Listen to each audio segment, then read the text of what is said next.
بسم اللہ الرحمن الرحیم۔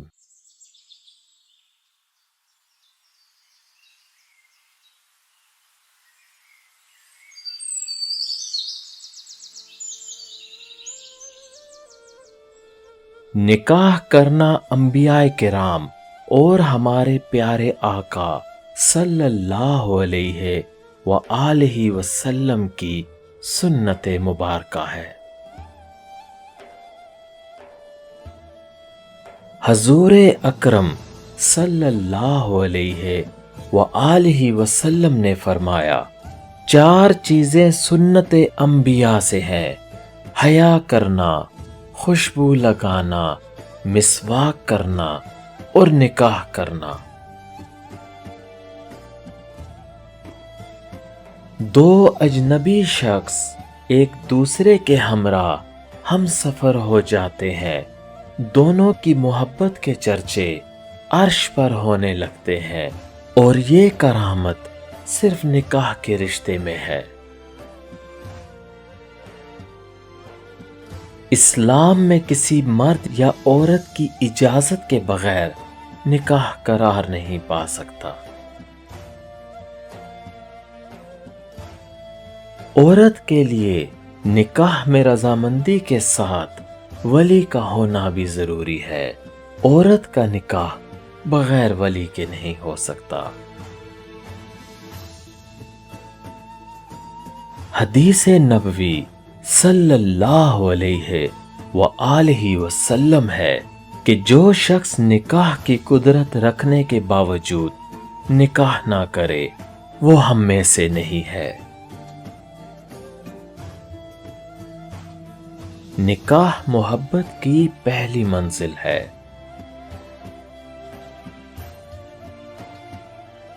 رسول اللہ صلی اللہ علیہ وآلہ وسلم نے فرمایا، نکاح کرو تاکہ اللہ تمہارے رزق میں اضافہ کرے۔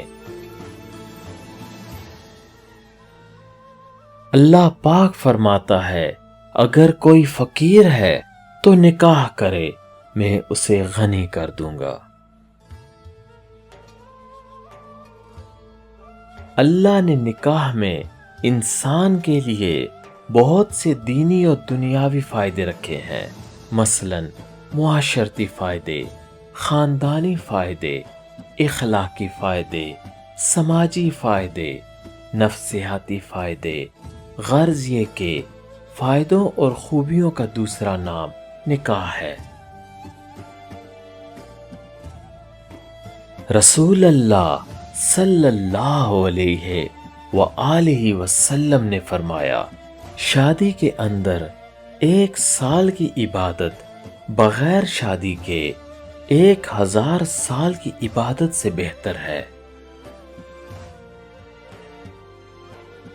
رسول اللہ صلی اللہ علیہ وآلہ وسلم نے فرمایا، جب بندہ نکاح کر لیتا ہے تو اس کا نصف ایمان مکمل ہو جاتا ہے۔